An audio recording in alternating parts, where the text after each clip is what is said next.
Right now on Hoosier News Source, ready to strike. Why graduate student workers are hitting the picket lines once again. Plus, the greatest college weekend is here.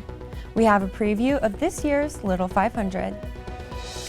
And no Kirkwood closure this year, the reason why city leaders decided to keep the road open.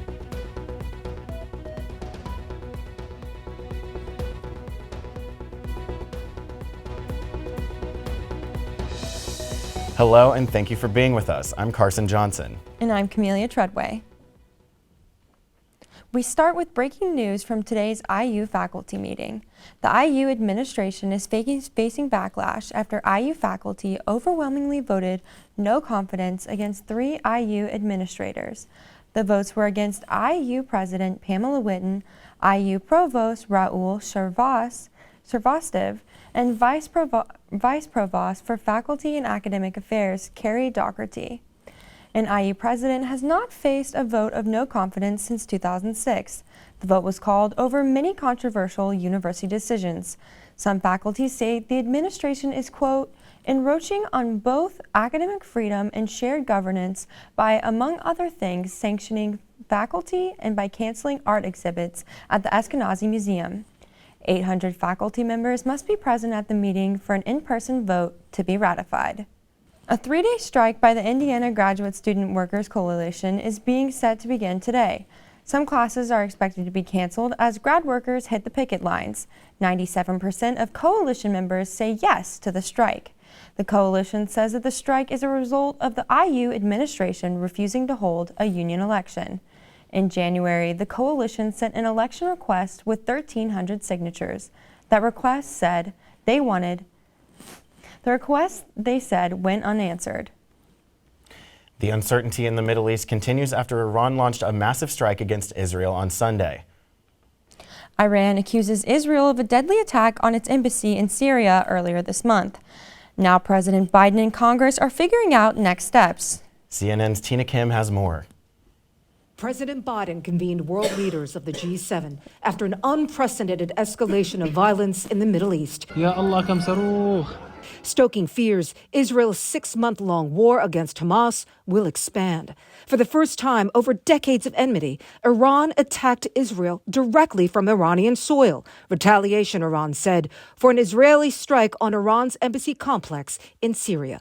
Video from Israel Defense Forces shows, officials say, some intercepts of the 300-some missiles and drones Iran launched Saturday.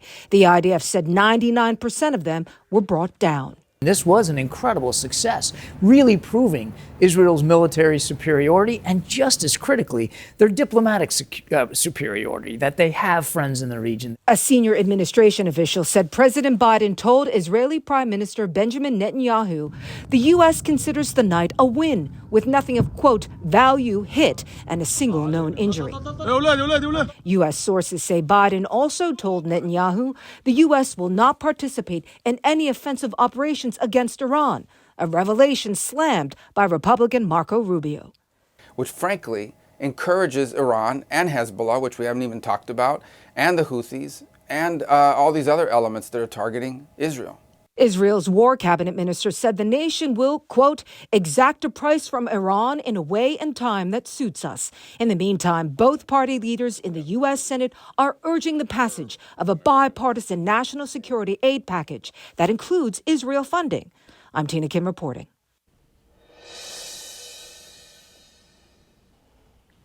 All right, let's turn to the weather because it has been very warm for April. So Alyssa, can we expect this warm spurt to last? Hey guys, it has definitely been unusually warm for the month of April. A little fun fact is actually on Monday, which was April 15th, the high temperature reached up to 86 degrees. Now that is the second warmest temperature for the day of April 15th ever recorded on record. Prior to that, in 2006, we reached a high of 87 degrees, so just 1 degree warmer, and we were right up there for the record. To the next couple days, we will be seeing some warm temperatures, but nothing even close to that 86-degree day that we saw on Monday. Now, getting into the weather for today, like I said, we're seeing some warmer temperatures still in the 70s with a high of 74 degrees right around 4 p.m. This morning, and continuing into the afternoon and even almost late afternoon, we are seeing some thunderstorms. Those will clear up relatively quickly to allow us to have some mostly sunny skies by 8 p.m. and a 70-degree temperature, so we'll have a pretty clear and warm night for us tonight. Back to you guys at the desk. For the first time in 4 years, Kirkwood will not close for the outdoor dining season. That's because of the upcoming construction that will close Indiana Avenue between Kirkwood and 6th Street. Instead, the city says they will expand outdoor dining in parklets. That's the tables you see in parking spaces around downtown. Some people are not happy with this decision. Honestly, I'm pretty angry about it. I like the safety of walking out of the bars. I like to be able to sit outside. I like to be able to walk freely across Kirkwood, maybe eat some ice cream as I'm walking down the street. They really should have closed it off again this year. The outdoor dining season starts April 29th and runs through November. Electric car owners will now have to pay to charge their set of wheels at Switchyard Park. The 2 free charging stations that were in the park before have now been switched over to a metered system. That means you have to pay up every time you plug in. The city says the income tax helped cover the $3,000 cost of installation. There are electric car charging ports at 4 of the city's parking garages. Get out your bikes, put on your helmets, and head to the 2nd annual Bike to Earth Day. The event kicks off at Switchyard Park at 1 on this Saturday afternoon. People are encouraged to bike to the event and park at one of the over 120 bike racks at the park. The event is free and will host live music, food, local vendors, free giveaways, and more. Again, that is from 1 to 5 this Saturday afternoon. The Monroe County Prosecutor's Office has tossed out the rape charges against 28-year-old Shubham Kumar. Prosecutors did not say why exactly the case was dismissed. As we previously reported, police arrested Kumar in August after a woman took a sexual assault exam at IU Bloomington Hospital. He faced 2 level 3 felonies for rape while someone is unable to give consent. A Bloomington man who was convicted for his role in the January 6th riots learns his sentence. Still ahead, why the judge says he and other conspirators are dangerous and the opposite of heroes. Plus, a child porn investigation uncovers a disturbing attempt by a Bloomington man. What police say he's accused of doing. And what's with all these rubber ducks following through the campus river on Saturday? We'll let you know why when we return.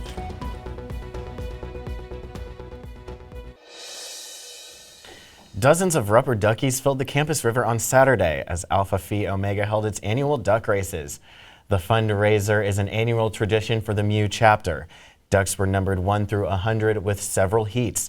The first 5 ducks were $1 each, and then every $5 after would buy another duck. All the donations will go towards several Bloomington organizations like the Boys and Girls Club, Teachers Warehouse, and the Monroe County Community School Foundation. It means a lot to see everyone coming together for a great cause, and it's a little emotional for those of us who have been working on it for a few months now. Alpha Phi Omega is one of the largest service fraternities in the country. The MU chapter raised over $2,000 from this year's race. A Bloomington man is facing child sex charges after allegedly trying to create a nude modeling scheme for minors. 38-year-old Dustin Schretzer is charged with child exploitation and possession of child pornography. The investigation began in March after a tip from the National Center for Missing and Exploited Children. Court documents say Schretzer admitted to having child porn on his devices and tried to create a nude modeling agency for minors. Some of the people he communicated with online were allegedly as young as 14 years old. A Bloomington man will spend the next 9 months in prison for his involvement in the January 6th insurrection. A jury convicted 31-year-old Anthony Vo in September for his involvement in the insurrection.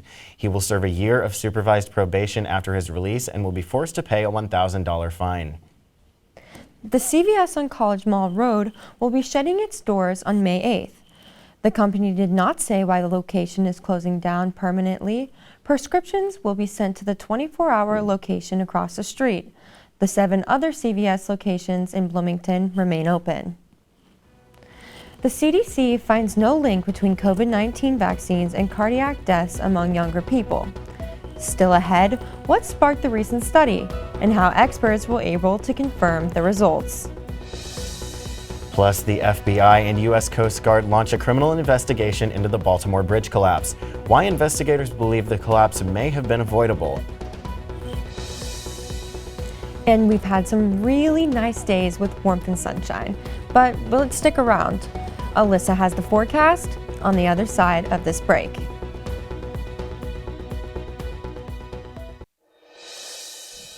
The CDC found no link between COVID vaccines and cardiac deaths among young people. Researchers looked at nearly 1,300 death certificates of Oregon residents who died from any heart condition between June 2021 and December of 2022. Out of 101 death certificates where a cardiac event wasn't ruled out as a cause of death, 40 people received a COVID vaccine. Only 3 of those people died within 100 days of vaccination. However, none of the death certificates listed vaccination as an immediate or contributing cause of death. The FBI and U.S. Coast Guard are leading a criminal investigation into the Baltimore bridge collapse. Investigators are looking into whether the crew of the Dolly ship failed to report an earlier issue that delayed its departure. The massive cargo ship lost power on March 26th and struck the bridge. 6 people working on the bridge fell into the river and died. The National Transportation Safety Board has been investigating why the ship lost power. The NTSB says it's focusing on engine room equipment. Turning to weather now, let me tell you, April has been so nice so far. I cannot believe it. But Alyssa is in with a little bit of a check of the forecast. Alyssa, tell us what to expect for the rest of the month. Yeah, we do have a little bit of rain coming up, but we have some nice weather coming up in the next couple days. Looking back again at today's weather, we are seeing some temperatures in the low to mid 70s throughout the day. We do have some thunderstorms, some rain this morning, but it's going to move out pretty quickly in the late afternoon and allow for some sun coming through tonight, 70 degrees. It should be pretty clear and warm for the entirety of tonight. Now, this weekend, as we all know, we've got the Little 500 races on Friday and Saturday. The women's race is on Friday at 4 p.m. Looking at the weather for that day, a little bit chillier than we've been seeing. We've got low 60s, high of 62 at 4 p.m. right around the start of the race. As for the sky conditions, we're seeing a decent amount of sun. There's definitely cloud cover. Some of that cloud cover is moving out as we get later into the night. 7 p.m. we move to mostly sunny, where we were partly cloudy earlier in the day. Now looking at Saturday for the men's race, which starts at 2 p.m. on Saturday, temperatures continue to fall. We won't be seeing any 60-degree temperatures throughout the day, but we will be seeing a high of 59 around 5 p.m. Skies also a decent amount of sunshine. We've got mostly sunny in the morning, some clouds come through, and we have partly cloudy for the entirety of the afternoon. Looking at our 7-day forecast, we are seeing, like we saw today, some thunderstorms. They move out tonight. They allow for some sun tomorrow morning, but after that we do see rain coming through and another chance of thunderstorms. That chance continues a little bit into Friday. We'll see some rain in the morning and then just clouds sticking around for the rest of the day. Now for the weekend, we are seeing a little bit colder temperatures. High temperatures are only in the upper 50s, and the entirety of the weekend we're going to be seeing partly cloudy conditions. Now for Monday, our temperatures warm up a good amount, and we're getting a lot more sun coming through with mostly sunny conditions on Monday. As we move into Tuesday, the temperature continues to warm up, but unfortunately rain is coming back around for us. Back to you guys at the desk. Alyssa, thanks so much. You know, I love that the sun is coming out and that the weather is, or that the temperature is creeping up so I can get out in my backyard and tan a little bit. How about you, Kamellia? Yeah, I'm excited. I actually have a garden, so that's what I'm really excited about. That will be so fun. Well, speaking of gardens, next in sports, the Little 500 races are just days away. Allie has a preview of America's greatest college weekend. And the WNBA draft has come and gone. Caitlin Clark is headed to Indy and an IU All-Star getting picked up by Seattle. Allie has the recap in sports when we come back. We have made it to the world's greatest college weekend as IU gears up for the largest collegiate bike race in the United States. The men and women's Little 500 races are just days away. Friday is the women's race and Saturday is the men. Modeled after the Indy 500, four-person teams compete and race around a quarter-mile cinder track at Bill Armstrong Stadium. The men's race is 200 laps to make up 50 miles, and the women's race is 100 laps for 25 miles. It was no surprise who was chosen first in the WNBA draft Monday night. Iowa's Caitlin Clark was #1 draft pick and is headed to Indiana Fevers. Clark got hugs from friends and family inside the Brooklyn Academy of Music Arena before making her way to the stage. The all-time leading scorer in the NCAA Division I basketball now officially turns to the page of professional career. I'm super excited. I know this will be super special, and I have a lot of family coming. My coaches are coming. Some of my teammates are coming. So just getting to enjoy it and soak it in, I think, is the biggest thing, because this is once in a lifetime. This only happens once. So enjoy every single second of being here with them. Clark's first preseason game with the Fever is May 3rd in Dallas. The Fever season opener is May 14th on the road against the Connecticut Suns. And our very own Mackenzie Holmes was picked up 26th in the third round of the WNBA draft. Holmes is heading to Seattle Storm, and it is the first time the IU women's program history that players drafted in 3 consecutive years. Despite a knee injury that will sideline her for the 2024 season, Holmes remains optimistic about her future in the league. The Hoosiers' Sarah Scalia went undrafted. Now she will look to be signed as a undrafted free agent. We wish her the best of luck. On to baseball. Now, over the weekend, the Hoosiers had an impressive performance against Penn State, securing a 12-3 victory in their 200th win at Bart Kaufman Field. Redshirt freshman Joey Brancheski played a crucial role in the win, hitting 2 home runs, including a grand slam and a total of 7 RBIs. Pitchers Ty Rombarchki and Aiden Decker-Petty also stood out, combining 4 8-1 innings, allowing only 5 hits and 3 runs. IU now sits 5th in the conference with upcoming games against Minnesota and Rutgers. Indiana softball also had an impressive weekend, sweeping Minnesota to extend their win streak to 6 games. The team's success was fueled by an impressive performance, including a 3-run home run by sophomore catcher Avery Park in the first game. In the second game, sophomore pitcher Sophie Kleinman dominated, carrying a no-hitter until the 5th inning. The series concluded with a dramatic walk-off run by junior outfielder Taylor Mimick, securing the sweep for Indiana Hoosiers. Indiana now sits at 29-12 on the season and looks to a busy schedule ahead. That's all for sports. Back to you at the desk. All right, thank you, Allie. Let's get one last check of that 7-day forecast. Alyssa? Hi guys again. We have a rather rainy 7-day forecast because of course it's April and the showers are coming. Today we have seen thunderstorms all morning. They do end up clearing out throughout the night and allow for some sun tomorrow morning, but again rain and chance of thunderstorms comes back around tomorrow night, continues into Friday morning, and after that some clouds will just stick around. For the weekend we're seeing some lower temperatures. There are high temperatures in the upper 50s for both days and partly cloudy conditions for the entirety of the weekend.